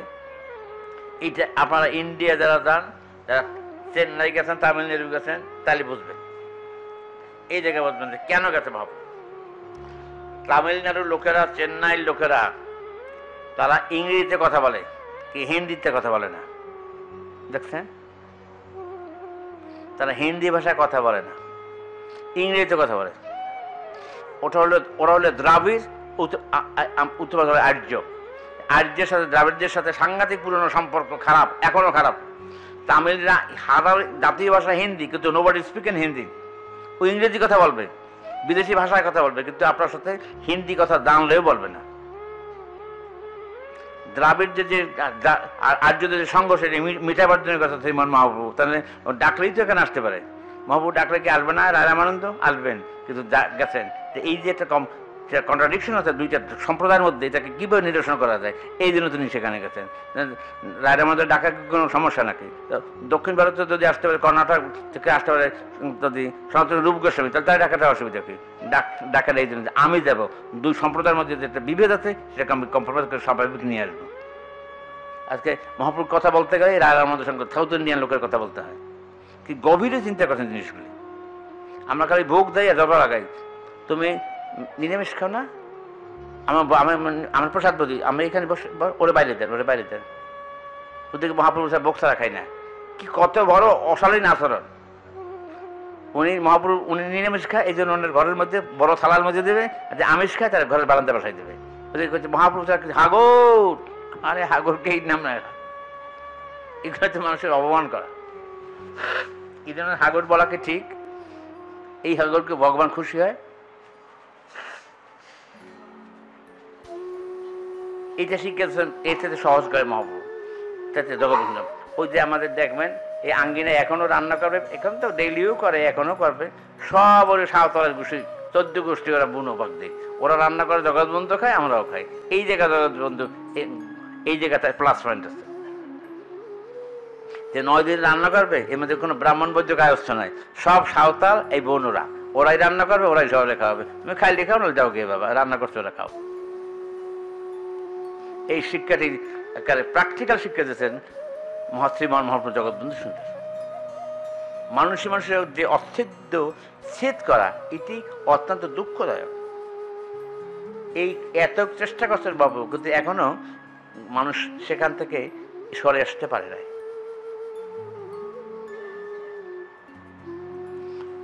নাম নাম বহু যে সর্বশক্তি স্তত্তার্পিত নিয়মিত স্মরণান্য কাল, এটা দৃশ্যদেব কৃপা ভগবান মমাপি দুর্দৈব অনুরাগ।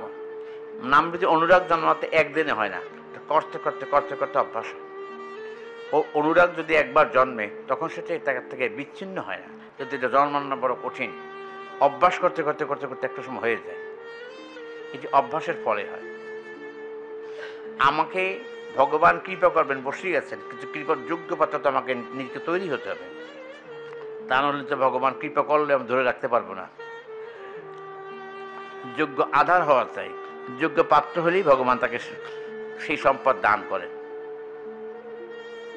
ভক্তি সম্পদটা মানুষের জন্মগতভাবে মানুষের প্রাপ্ত, মানুষ দিচ্ছেন ভগবান তাকে, কিন্তু এটা আমি যে ভক্তি সম্পদ পাওয়ার পরে তা পুরোপুরি পূর্ণ প্রয়োগ করতে পারি নাই, এই জন্য তো ভগবান নিজে দেয় না, আমি তো নিজে দেয়। আমারটাকে আমি কখনো চিন্তা করছি 24 আওয়ার্সের মধ্যে আমি কয় মিনিট ভগবানের মূর্তিখানা ভাবছি, কয় মিনিট হরিনাম করছি, একে আমি করছি। আমার রান্নাবান্না খাওয়া দাওয়া ছাড়া আর কোনো চিন্তাকেই আমার স্থান, এর মধ্যে কোনো ভগবানের স্থান আছে? আমার ফিজিক্যাল ফিটনেস, মেন্টাল পিস, মানসিক শান্তি, শারীরিক সুস্থতা শুধু আমার না, আমার ফ্যামিলিতে যারা আছে সবার জন্য এই চিন্তাই করছি। ভগবানের জন্য কতটুকু সময় আমি দিতে পারছি, দিতে যদি পারতাম। আর যদি এরকম যদি নাও হয়, যদি ভগবানের উপর বিশ্বাস থাকে কারোর, অটুট বিশ্বাস, তাইলে আপনার ভজন সাধন ছাড়াও ভগবান কৃপা করেন তাকে, যদি বিশ্বাসটা খুব প্রবল হয়, বিশ্বাসটা প্রবল। দুইটা ঘটনা বলি। বহু দিন আগে না, তোলার পর ওকে খাওয়া দাওয়ার পর রাত্রে মেডিকেল টেস্ট করতেছে যে ফিজিক্যালি কোনো আনফিট আছে কিনা, অন্য কোনো প্রবলেম আছে কিনা। ডাক্তার থেকে জিজ্ঞেস করতেছে হ্যাভেরি অ্যানিমি ট্রেনিং শিপ, এই জাহাজে কোনো শত্রু আছে কিনা, ধাক্কা দিয়ে ফেলে দিচ্ছে কিনা, মেন্টালি আপসেট, মানে কোনো দুঃখ আছে কিনা, এই জন্য নদীতে ধাপ দিয়ে মরতেছো কিনা, তোমার কী কারণের জন্য এটা হয়েছে? বলছে কোনো কারণেই না, এভরিথিং ওকে। আমি জাহাজে কাজ করতেছিলাম, স্লিপ করে পড়ে গেছে পা, তখন আমি নদীতে পড়ে গেছি, সাগরে পড়ে গেছি, তখন আমি খুব একেবারে মেন্টালি আপসেট হয়ে গেছি। তো তারপরে কী হলো, বলছে এর আগে একটা ঘটনা আছে। আমার এই শিপে আমি চাকরি করতাম তখন, তো ইন্ডিয়ান একটা ছেলে ছিল, হিন্দু বয়, এই ডেইলি ওয়ার্শিপ আর লর্ড কৃষ্ণ।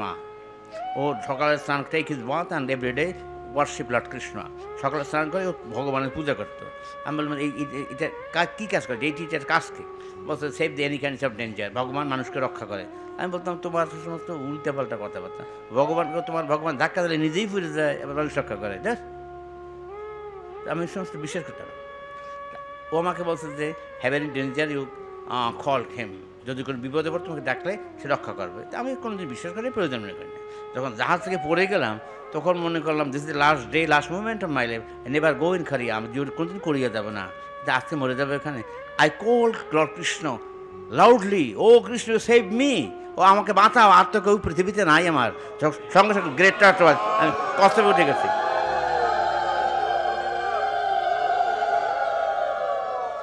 বললো আমার মনে হয় Lord Krishna save me like a tortoise, আমার মনে হয় কৃষ্ণ ভগবান কষ্ট পাঠিয়ে দিয়ে আমাকে বাঁচিয়ে দিচ্ছে, তাহলে তো আমি বাঁচতাম না, পৃথিবীতে আবার শেষ মুহূর্ত ছিল আমার। বিশ্বাসটা যদি থাকে ভগবান লাভ করা এভাবেই হয়। আর একটা ঘটনা, এটা আপনার ঢাকা কোর্টে আছে, এই বইটা আমি আগে পড়ছি, পরে কোর্ট থেকে খোঁজ নিচ্ছি। ডিএলআর তো বোঝেন, ঢাকা ল রিপোর্ট, এটা পৃথিবীর বিভিন্ন দেশে যে আমাদের দেশে জাজমেন্ট হয়েছে না, এই দেশের বড় জাজমেন্টগুলি কপি করে অন্য কোনো হাইকোর্টে নিয়ে যায়, পরবর্তীকালে কোনো জাজমেন্ট দেওয়ার সময় রেফারেন্সগুলি এগুলি আনে, সুবিধা হয়। জজদের সব দেশের আইনটা আছে। একটা লোক এলাহাবাদে কোর্টে তার ফাঁসি হয়েছে, তাকে হ্যাঙ্গিং ডিক্লেয়ার দেওয়া হয়েছে। তখন ডগ তো বোঝেন, যেখানে কাঠগড়া দাঁড়িয়ে কথা বলে আসামি, এখানে ইংরেজিতে বলে ডগ, অন্য পুলিশ অফিসার তো ডগ বোঝেন ভালো করে, ডিউসিকে না, আমাদের ডগ ডিউজি না, ডিউসিকে। ডকে তারাই বলতেছে আমার ফাঁসি হবে না, আমার ফাঁসি হবে না, আমার বাড়িতে লক্ষ্মীনারায়ণ ঠাকুর আছে, আমার বাবা লক্ষ্মীনারায়ণ পুজো করতেন, আমার দাদু লক্ষ্মীনারায়ণ পুজো করতেন, আমার ফাঁসি হবে না, এরকম করছে সো মেনি টাইম। পুলিশে বলতেছে থামো, ঠিক না। জজ সাহেব বুঝছেন তার পেইনফুল লাইফ, বেদনাটা যুক্ত চিত্ত, এখন সে আত্মচিৎকার যেটা কথা বলতেই পারে, জজ সাহেব করে মাইন্ড করে নেয়। জজ সাহেব তো একটা ব্রেনই মানুষ, সে মনে করছে যে মনে দুঃখ নিয়ে সে কথা বলছে, কাজেই তাকে আহত না করে তাকে না কিছু না বলাই ভালো। জজ সাহেব নেদলা সাহেব চলে গেছেন, যাওয়ার সময় বলছেন জেল সুপারকে বলছেন যে ফাঁসির দিন আমাকে তুমি ডাকবে, আমি থাকবো। জেল সুপারের থাকে, সিভিল সার্জন থাকে, কিন্তু জজের থাকার নিয়ম নাই, এটা আইনে নাই কোথাও। জজ সাহেব নিজে ইচ্ছাকৃত ওই অ্যাপয়েন্টমেন্ট নিচ্ছেন। যখন ফাঁসিতে ঝুলানো হয়েছে তখন এরকম কাঠ থাকে, নিচে পাতকুয়া থাকে, আর দড়িটা বাঁধা হয়, দড়িটা এই দেশে পাওয়া যায় মানে ম্যানিলার থাকে, ম্যানিলার রোপ বলা, এটা ফিলিপিনে তৈরি হয়, এরকম এই দড়ি দেশে পাওয়া যায় না। দড়ি দিয়ে ফাঁসি দেয় রশি, এই দেশে নাই, এটা ফিলিপাইন থেকে আমার ম্যানিলা রোপ, ফিলিপাইন ম্যানিলাতে তৈরি হয় রশিটা, আপনার হচ্ছে ম্যানিলা রোপ। যখন নামাইছে তখন তাকে এরকম করে কাঁপতেছে, সিভিল সার্জন তাকাই আছে ঘরের দিকে, already 3 minutes over, 5 minutes over, তখন নো থামাও, থামার পর তুলছে, দেখেন অ্যাজ ইট ইজ, যেমন ছিল তেমনই আছে। জজ সাহেব বলছে যে আমি ইউনিভার্সিটি ফার্স্ট ক্লাস ফার্স্ট হয়েছি এলাহাবাদ ইউনিভার্সিটি আইনের উপরে, দীর্ঘকাল প্রায় 25 বছর অ্যাডভোকেসি করেছি, জজ হয়েছি। আমার লেখাপড়া আর ভগবত ভক্তির মধ্যে হাজার হাজার মাইল ব্যবধান। আমার কোনো কথাই টিকলো না ওর কাছে, ও বলে গেল আমার ফাঁসি হবে না, তাই ওটাই ঠিক হলো। আমার লেখাপড়া জ্ঞান পাণ্ডিত্য আজকে বিলুপ্ত হয়ে গেলো, আমি আর চাকরি করবো না। জজের নাম শীতল প্রসাদ আগরওয়াল, পরবর্তীকালে আমার স্বামী জগত্রানন্দজি, এই থেকে ডিএলআর বলে, ঢাকা ল রিপোর্ট 65 ইয়ার্স জাজমেন্টের কপি এখানে আছে ঢাকা হাইকোর্টে। আমি তো হাইকোর্টের কাগজ আমাকে দেখাবেন না, আমি একজন অ্যাডভোকেটের মাধ্যমে জানতে চাচ্ছি এই কেসটা আছে কিনা, বলতে হ্যাঁ আছে। বিশ্বাস যদি অন্তরে না থাকে, আমি নিরামিষ খাই আর আমিষ খাই এটা গৌণ বিষয়, আমার অন্তরে বিশ্বাস থাকে আমার প্রভু আমাকে রক্ষা করবেন, এটা আপনি আপনারা কিছু মনে করবেন না আপনারা। নিজকে আমি আটলান্টিক মহাসাগর পাড়ি দিয়েছি 13×26 বার, 2006 থেকে 2019 পর্যন্ত। আমি যখন আটলান্টিক মহাসাগর পাড়ি তখন তো কম্পিউটারে দেখতেই পাই আমি কত কত হাজার ফিট উপরে আছি, কত প্লেন ক্রস করতেছে, প্লেন এরকম হচ্ছে সব দেখা যায়, এর মধ্যে বসে বসে দেখা যায়। আমি চন্দ্রপাত পাঠ করি আর আঙ্গিনের মূর্তিখানা ধ্যান করি। মূর্তি কিন্তু আমার কাছে, আমি তো কতটুকু মূর্তি আছে তাই না, কিন্তু আঙ্গিনের মূর্তিখানে প্রভু বসে আছেন, আমি প্রভুর চরণের কাছে বসে আছি। এই দৃশ্যটা আমি ভাবতেই থাকি, মনে আনন্দ থাকে। 13 ঘন্টা কেমন যায় ভগবানই জানে। একটা বিশ্বাস আমার আছে যে আমি যদি চরণে আশ্রিত হই, ভগবান, আমি প্রভুর কাছে প্রার্থনা, আমি যেন আমি যেন ফিরে গিয়ে আবার তোমার চরণের কাছে দাঁড়াতে পারি, তোমার কাছে গিয়ে আবার দাঁড়াতে পারি। আমার এই বিশ্বাসটা আমাকে অনেকখানি এগিয়ে রাখে। আমি যে অনেক বড় সাধক তা না, কিন্তু বিশ্বাস, আমি যদি ভগবানের উপর আমাকে ছেড়ে দেই, ভগবান আমাকে রক্ষা করবেন। আর যদি নিজের অহমিকা বোধ থাকে, আমার বিপর্যয় হবেই হবে, এই বিষয় কোনো ঠেকাতে পারবে না। নামের কাছে যদি আপনি অর্পিত হন, নাম আপনাকে রক্ষা করবেই করবে। আজ এখানে রাখি, জয় বন্ধু হয়।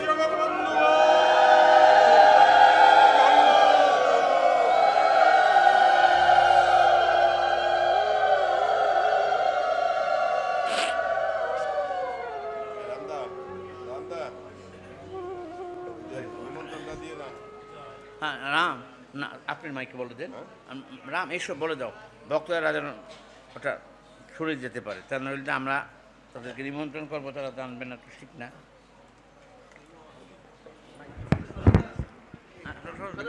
হ্যাঁ, এই নিমন্ত্রণটা দিয়ে দেন। আজকে শাসর, হ্যাঁ আজকে যে শাসর দোলের, হ্যাঁ তারপরে প্রসাদ দেওয়া হবে। কপি আজকে খিচুড়ি প্রসাদ দিন দিবে নাকি বলে, এই যে জয়ত বন্ধু, শুধু ভক্তবৃন্দ, এত সময় আমরা অপূর্ব আস্বাদন শুনলাম। আমাদের সন্ধ্যারতির পরে বুড়িঘর বা হোলিকা দহন হবে, আপনারা সকলে আশা করি থাকবেন।